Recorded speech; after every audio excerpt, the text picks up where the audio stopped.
অনেকে আছে না, সত্যি মিথ্যায় একসঙ্গে ডাল খিচড়ি মাখিয়ে বলে ফেলে, সত্যিটাও বলছে আর মিথ্যাটাও ঢুকে দিচ্ছে। এর ব্যাপারে আল্লাহ পাক বলছেন, সত্যকে মিথ্যার সাথে সংমিশ্রিত করিও না, আর জেনে শুনে সত্য গোপন করিও না। অনেকে আছে দেখবেন না, দুধের সঙ্গে পানি মিশ্রিত করে মানুষকে দেয়। এইদিকে হয়তোবা নেই, কিন্তু আমাদের এলাকায় আমি এটা দেখেছি, প্রমাণও পেয়েছি এটা হয়েছে। দুধ সত্য, দুধ কি সত্য, এবং ওর সঙ্গে যদি কেউ আধা কেজি বা 1 পোয়া পানি মিশ্রিত করে মানুষকে বিক্রি করে, এটা কি হালাল না হারাম বলেন তো?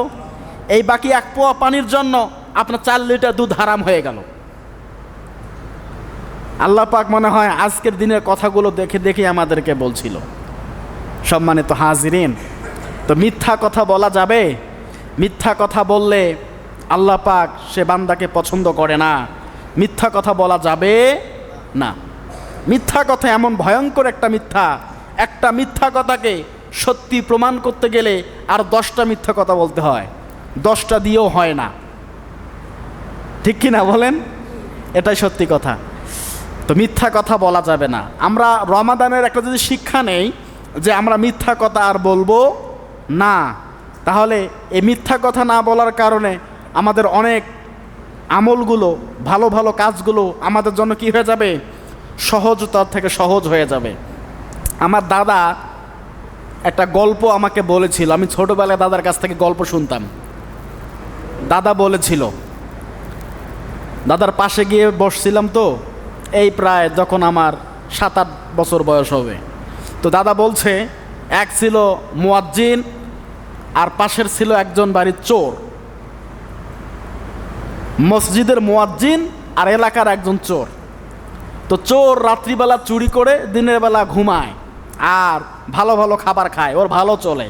মুয়াজ্জিন সাহেব চিন্তা করে, কি ব্যাপার, ও তো কাজকর্ম কিছুই করে না, ভালো খায় ভালো চলে, কিছুই বুঝলাম না, আর আমি আল্লাহওয়ালা কাজ করি, মসজিদের সঙ্গে আমার সম্পৃক্ততা আছে, ইবাদত বন্দেগী করি, আর আমার এত অভাব কেন? সহজ সরল মানুষ তো জিজ্ঞেস করেছে, কি ব্যাপার, আপনার এত ভালো চলে, আপনি কি কাজ করেন? বলে, আমি রাতে কাজ করি। রাতের কাজ করে, তো একটু রাতের কাজ একটু আমাকে একটু করান দেখি, যদি আমি ভালো খাইতে পারি, চলতে পারি। এখন তো এই অবস্থা। তো চোর বলছে যে ঠিক আছে, আপনি আজকে রাতে আসেন। রাতে এসেছে, চুরি করতে গেছে। এখন তো আগে তো শিং দিত না, মানুষের বাড়ির উঠান কি করতো, শিং দিত। এখন তো আর এসব চোর নাই, এখন আমাদের ডিজিটাল যুগ, আলহামদুলিল্লাহ, ওরকম চুরি উৎপাত এখন আর নাই।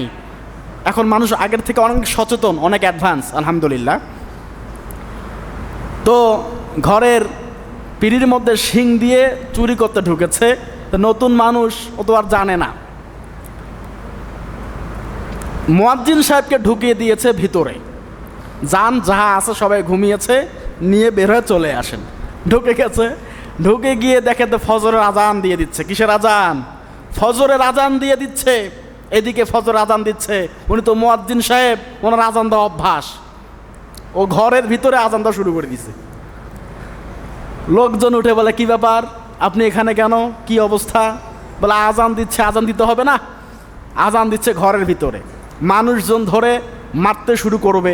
এমন তো অবস্থায় চিন্তা ভাবনা করলেন, না, ইনি পেশাদার চোর নয়, এনাকে কেউ এই কাজের জন্য উদ্বুদ্ধ করেছে, বুঝতে পারে নাই, এনাকে ছেড়ে দিচ্ছে।